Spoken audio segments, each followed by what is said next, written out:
जय हिंद, जय महाराष्ट्र।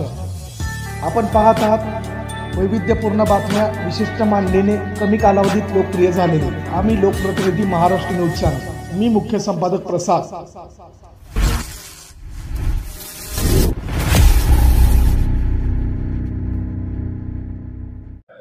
मनोहरजी धोंडे sir हे मागील 32 वर्षापासून शिवा संघटनेचं कार्य करत असतात। त्यांच्या कार्यामध्ये सोलापूर जिल्ह्यातले दोन मोठे विषय होते।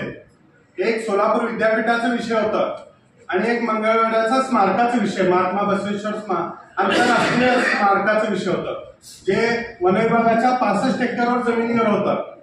त्यावेळेचे तत्कालीन मंत्री सुधीर भाऊ मुनगंटीवार यांनी मंजूर करून ते वर्क ऑर्डर पर्यंत आलं होतं। तिथून ते विषय थांबलाय। तेव्हापासून वीरशैव लिंगायत समाजाच्या 5 कोटी लोकांची भावना आहे की ज्या ठिकाणी महात्मा बसवेश्वरांचं वास्तव्य होतं तिथं त्यांचं स्मारक व्हायला पाहिजे। खेदाची गोष्ट अशी आहे की महाराष्ट्रात सरकार भाजपचं आहे।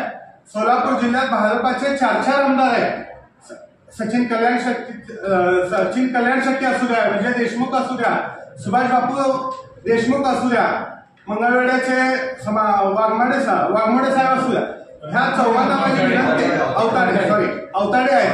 ह्या चौघांना मला आवाहन करायचं आहे की तुमचं सरकार असताना तुमच्याकडनं जर ह्या वीरशैव लिंगायत समाज बांधवांची भावना पूर्ण होत नसतील तर तुम्हाला ह्या आमदारकी पदावर राहण्याचा अधिकार नाही। आता परवा निवडून आलेले देवेंद्र कोटे 15 दिवसात आपल्या कार्याची छाप टाकतात आणि सोलापूर शहरातले 2 उड्डाण पूल तात्काळ मंजूर करून घेतात। आणि कालच एक बातमी आली 12 कोटी रुपये अंतर्गत रस्त्यासाठी आणतात। तर तुम्ही 15-20 वर्ष मंत्री राहिलात, आमदार राहिलात, तर तुम्हाला मंगळवेढ्याचं स्मारक असू द्या, सोलापूर विद्यापीठ तर झालंच नाही, मंगळवेढा स्मारक तर तुम्ही पहिल्या गतीने करा, तरच तुम्हाला पुढच्या निवडणुकीत वीरशैव समाज तुमच्या पाठीशी राहणार आहे। कारण विजय देशमुखांनी तर सोलापूर शहरात मंत्रीपद भोगलंय, सुभाष बापूंनी भोगलंय। समाजाचे असून समाजाचं काम केलं नाही तुम्ही।